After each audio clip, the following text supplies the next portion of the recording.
And they're up. EJ's Magic draws for your lead, moving up Batong Silyar. Treasure Duck comes next, Gypsy Gray, and Bonus Gem is in behind them as they leave the straight. And as they leave the straight, two runners parting it out for the lead. EJ's Magic on the outside, running by the rail is Batong Silyar. Treasure Duck drops back in third, then comes Gypsy Gray, and Bonus Gem remains in fifth.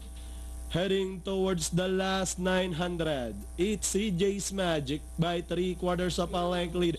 Pressing up by the release Batong Silyar. Treasure Duck remains in third. Gypsy Gray coming in closer in fourth. And Bonus Gem is still bringing up the rear.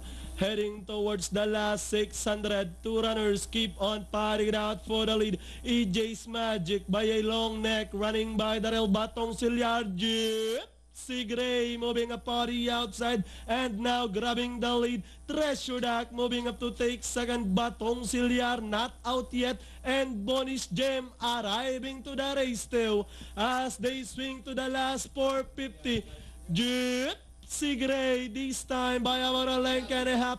Bonus Gem to take second. Batong Silyar, Treasure Duck, and EJ's Magic now running in behind them. With the last 150 more to run, we have the Lone Gray Galloper.